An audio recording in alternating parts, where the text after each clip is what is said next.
Drafting a will is perhaps one of the most important parts of any estate plan. It ensures that your money, property, and other assets will be distributed to the people you want to receive them after your death. Even so, around 2/3 of adults in the US have no will. Why are so many Americans paying no heed to such crucial estate planning? Well, it might be because no one wants to face their own mortality. Or it could be that people just are simply too busy with day-to-day life and assume there's plenty of time for planning later. Unfortunately, this indifference comes with a cost. What's the cost of dying without a will?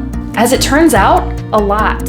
According to a recent survey conducted by Caring.com, while the majority of Americans acknowledge the importance of estate planning, they overwhelmingly choose to skip it altogether. Let me give you some quick stats. 42% say they're procrastinating. 35% say they don't have enough assets to leave behind. 15% say they don't know how to get started. So what's the cost of dying without a will? If you die without a will, or dying in estate, your assets will be frozen until your estate is settled in accordance with state law. Since each state's laws are different, no two situations are alike. However, you can generally expect assets to be distributed using a hierarchy of survivors. First a spouse, then to children, then siblings, and so on. Of course, it's not always as easy as simply counting up the assets, then divvying them up among family members. Dying without a will can lead to a very long and quite possibly expensive process for your family. Here are just a few consequences of neglecting your estate plan. The vast majority of estates must go through probate court when a person dies. But having a will and other strategies in place can prevent all the assets from having to go through the process. When a person dies without a will, probate is unavoidable and quite costly. Fees can include court fees, attorney fees, filing fees, accounting fees, and just so many other types of fees. Probate fees alone will likely be in the thousands.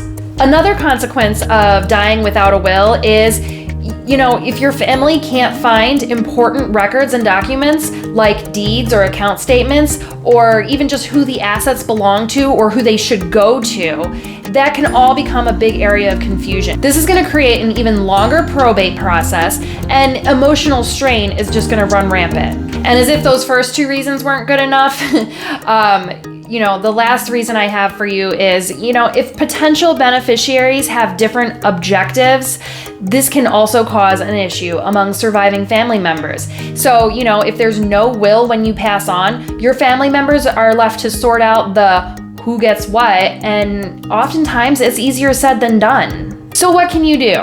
It's true, estate planning, writing a will, it can take up some of your time. It can even be complicated, especially if you have a lot of assets or more than one heir to consider.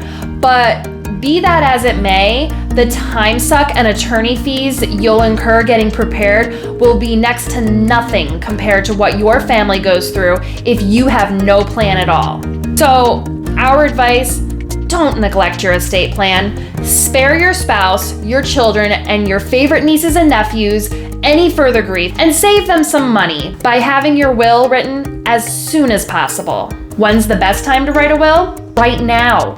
If you're looking for help with wills or other parts of estate planning, then check out the resources that I'm gonna leave for you in the description. I've got some articles on how to prepare a will, a checklist of what to do when a loved one dies, and even how to get your affairs in order. Thank you for joining me on the Senior Resource Network, your #1 source for retirement planning, caregiving tips, and living your best. I'm Jennifer. Please don't forget to subscribe to our channel and visit us at seniorresource.com for so much more great content. And if you're still with me, I want to offer you an exclusive free ebook. It's the ultimate estate planning checklist and guide. All you have to do is check out the episode description for the link, enter your email, and the ebook comes directly to your inbox, completely free. That's it for me. I hope you found this video interesting. If you did, please leave us a comment telling us. Like the video, share it with your friends, and until next time, keep living your best.